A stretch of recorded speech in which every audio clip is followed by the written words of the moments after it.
ষষ্ঠ শ্রেণীর অনুশীলনী 2.1-এর অনুপাত ও শতকরা অধ্যায়ের সৃজনশীল প্রশ্ন 14 পিতা ও পুত্রের বয়সের অনুপাত 15:3। 15 হলো পিতার বয়সের অনুপাত, 3 হলো পুত্রের বয়সের অনুপাত এবং পিতা ও মাতার বয়সের অনুপাত 5:4। পিতা ও পুত্রের বয়সের সমষ্টি 72 বছর। গ নাম্বার, পিতা ও মাতার বয়স কত? ক ও খ আমরা আগের ভিডিওতে দেখেছি। পিতার বয়স 72 বছর, পিতা ও পুত্রের বয়সের সমষ্টি 72 বছর। এর পিতার বয়সের অনুপাত 15 আর পিতার পুত্রের বয়সের সমষ্টি 18।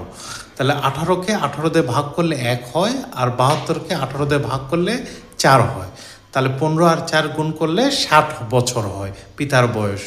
শর্ত মতে পিতার বয়স অনুপাত মাতার বয়স সমান সমান 5:4। তাহলে পিতার বয়স অনুপাত মানে ভাগ মাতার বয়স সমান সমান 5/4। পিতার বয়স 60 বছর আমরা পেয়েছি, এখন মাতার বয়স বের করতে হবে। সমান সমান 5/4, মাতার বয়স গুণন 5 সমান সমান 60 গুণন 4। আর গুণন করে অতএব মাতার বয়স 60 গুণন 4 ভাগ 5। 5কে 5 দিয়ে ভাগ করলে 1 হয়, 60কে 5 দিয়ে ভাগ করলে 12 হয়। তাহলে 12 আর 4 গুণ করলে 48 বছর হয়। তাহলে পিতার বয়স 60 বছর ও মাতার বয়স 48 বছর।